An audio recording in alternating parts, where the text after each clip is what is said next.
अचानक से मेरा दुपट्टा खिंचाया बहुत ज़ोर से। मैंने सोचा क्या हो रहा है, जब मैंने पीछे मुड़ी तो मेरे कमर पे उस आदमी का हाथ था और मेरा दुपट्टा वो ज्योति कुमार खींच रहा था। मेरा बाबू चला गया हमको छोड़ के।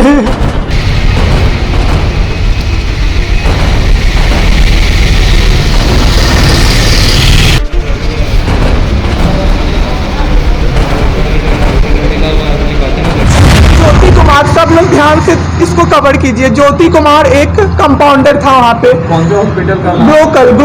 Glocal hospital Bhagalpur. Jyoti Kumar compounder है वहाँ का, मतलब जो अटेंडेंट सब होते हैं ना वो है।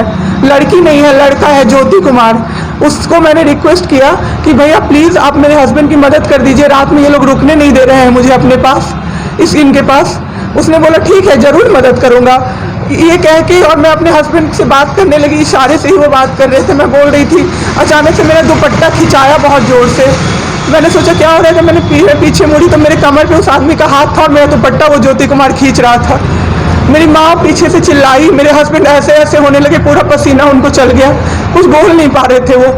जब हम लोग ठीक थे ना, मैं बाहर निकलती थी ना, कोई मुझे ऐसे देखता था ना नॉर्मली ही तो कहते थे आंख निकाल लूंगा, क्या सोच के इसको देख रहे हो। और मेरे हस्बैंड उस दिन बेड पे पड़े हुए देखते रहे कि मेरी वाइफ का कोई दुपट्टा खींच रहा है। और जब मैंने उस आदमी को देखा ना तो वो मुस्कुरा रहा था। मैंने ऐसे दुपट्टा खींचा और मैं कुछ नहीं बोल पाई डर से कि मेरे हस्बैंड यहाँ पे है, मेरी माँ यहाँ पे है, ये लोग कुछ कर देगा।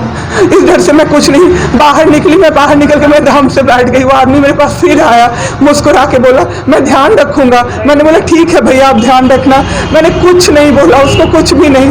2-3 दिन बाद ऐसे ही कोई सुविधा नहीं, कुछ नहीं। मेरे हस्बैंड की तबीयत उस दिन से बिगड़ी जब रात के 2 बजे में मेरी मदर के बगल वाले बेड पे एक अंकल, मास्क उनका हट गया था और वो अंकल चिल्ला के नर्स को बुला रहे थे और मेरी मम्मी चिल्ला रही थी जल्दी आइए ये मर जाएंगे, जल्दी आइए ये मर जाएंगे। कोई नहीं आया और अंकल ने दम तोड़ दिया।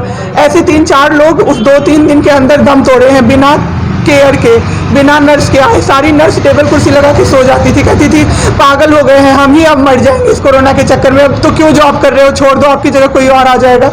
उन्होंने मायागंज रेफर कर दिया, भागलपुर मायागंज हॉस्पिटल।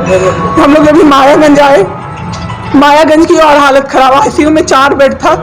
मेरे हस्बैंड के बगल वाले बेड पे 4 लोग 6 से 7 घंटे में 4 लोग खत्म हुए।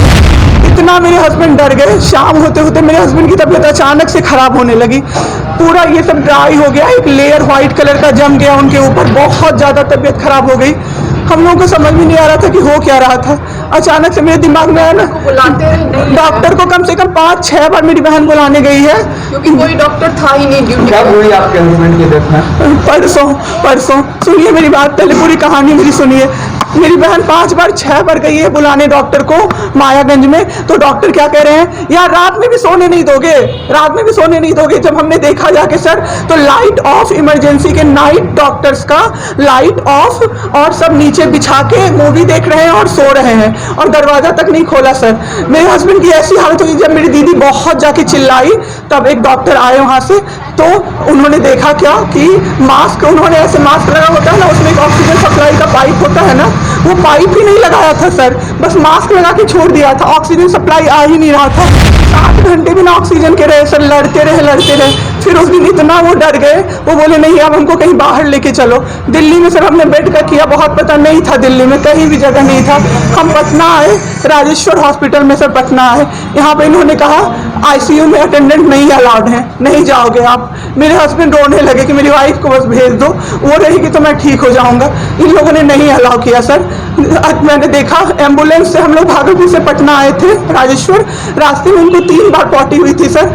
उसी गंदे बेड पे उनको 4-5 घंटे राजेश्वर में सुलाया रहा।